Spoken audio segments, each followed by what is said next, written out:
Hello everyone, my name is Luis Escudero. Welcome back to another episode of Tequila Talks. Today we're going to be talking about how to drink tequila, and I will show you the exact method of properly drinking your tequila in these lovely glasses.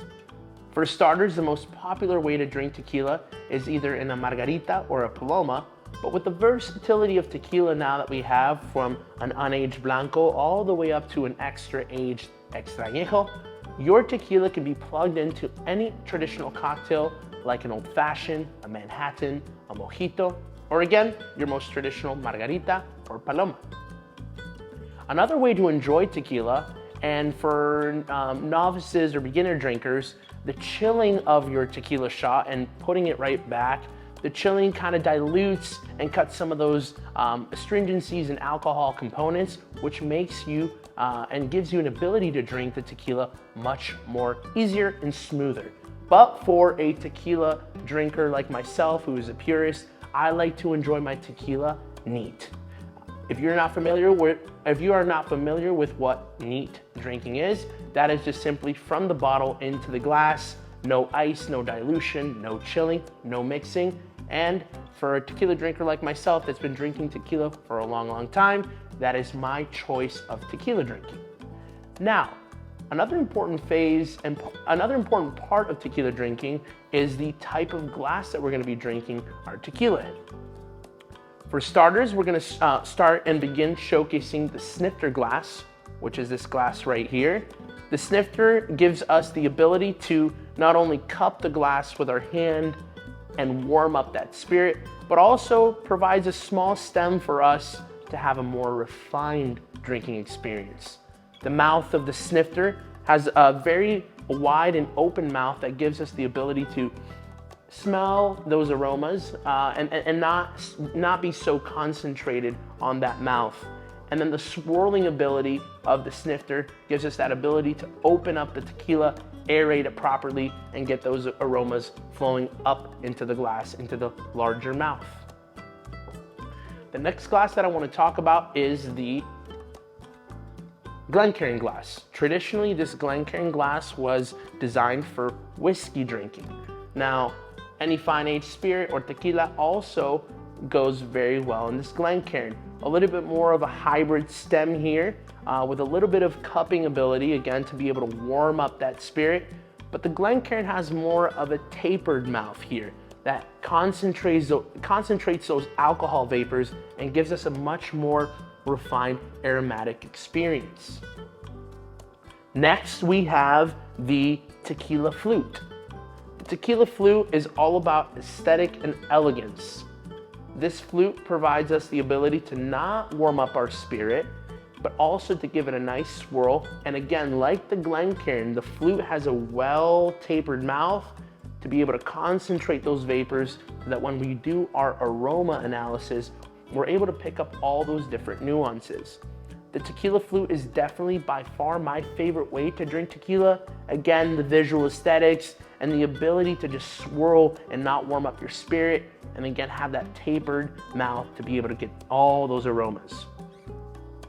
And finally, we have the shot glass or the caballito. We're going to talk a little bit about the folklore behind the caballito.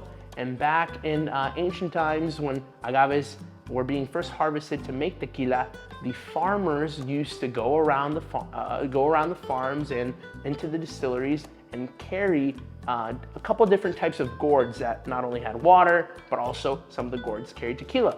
And the caballito, or the tequila for the caballito, or the little horse, the farmers would take the tequila into the gourds and travel with it on their horse and drink their tequila in a caballito, or a shot glass that was made from a hollowed out bull's horn. Now, I don't have a hollowed out bull's horn. I wish I had one. I'm probably gonna buy one. But the caballito is now traditionally known as the shot glass, which is, again, for beginner drinkers. You can just put it back, whether it's chilled or neat, just put it back and enjoy. The caballito, the Glencairn, the snifter, and the flute are all excellent choices for you to drink your tequila, with, again, my favorite being the tequila flute, because I like the elegance and visual aesthetic of tequila drinking. Now, let's go ahead and break down how to actually properly drink your tequila. Move these glasses out of the way. And we have some tequila set up here. We're drinking Casamigos Añejo. I wanted to be able to drink this tequila in a snifter to be able to show you guys how to properly aerate the tequila. Give it a nice swirl. And again, opens up this will open up the tequila and start working with the aromatics of it. Like wine, tequila has legs, so we're able to analyze the legs, and the slower that those legs travel down the glass and the thinner that those legs are, that means the less sugar content is actually in this alcohol and the more pure, and again, with less sugar, less hangover. So I'm always analyzing the legs. This is the body of the tequila. We're able to see the color and some of the viscosity of the tequila as well. Full-bodied for sure. After you give it a nice swirl and open it up, we're moving into the most important phase of the tequila drinking experience, which is the nosing of the tequila. The nosing is the most important because 82% of what you taste comes from what you smell. So this is where we're able to pick up all the different nuances and the aromatics and all the little details in every single glass of tequila. Now, you don't want to breathe in very heavily because you don't want to burn out your sinuses. Now, this is a 40% alcohol by volume, a nice glass of wine.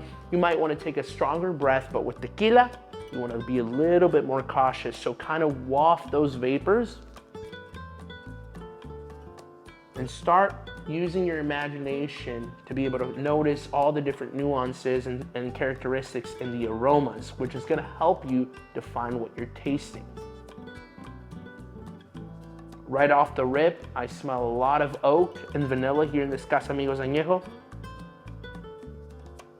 Some dried fruit components like a dried cherry,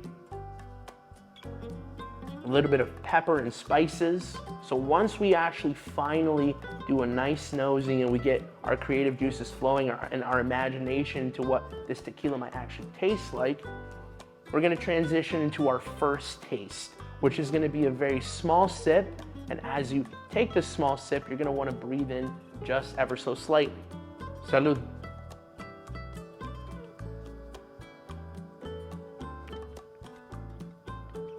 Let it roll around your tongue, let it sit there for a while, and let it slowly go down your esophagus. Take some time to think about what were we smelling, what are we tasting. The flavor profile follows suit with those oak components, some of the vanillas, definitely spicy. Those dried fruits as well are coming through.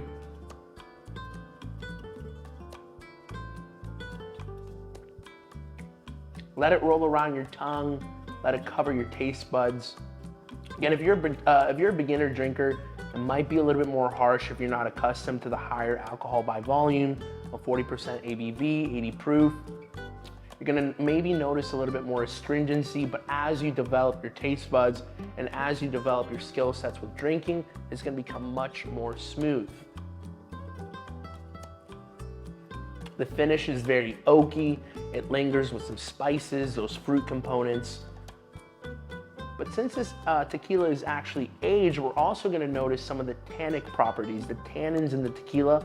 Again, paralleling this, if you're a wine drinker, paralleling it to wine drinking, there's also tannins in our tequila, which gives us that velvety dryness, that butteriness on the palate.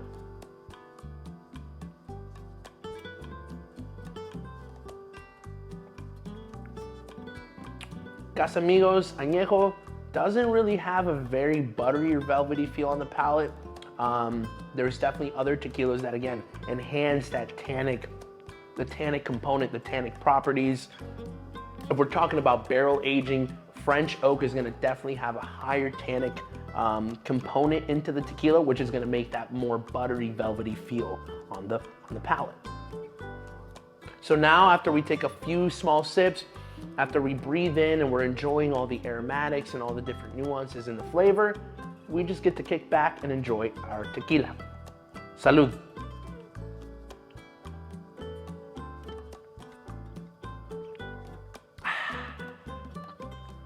Thank you again for tuning in this evening.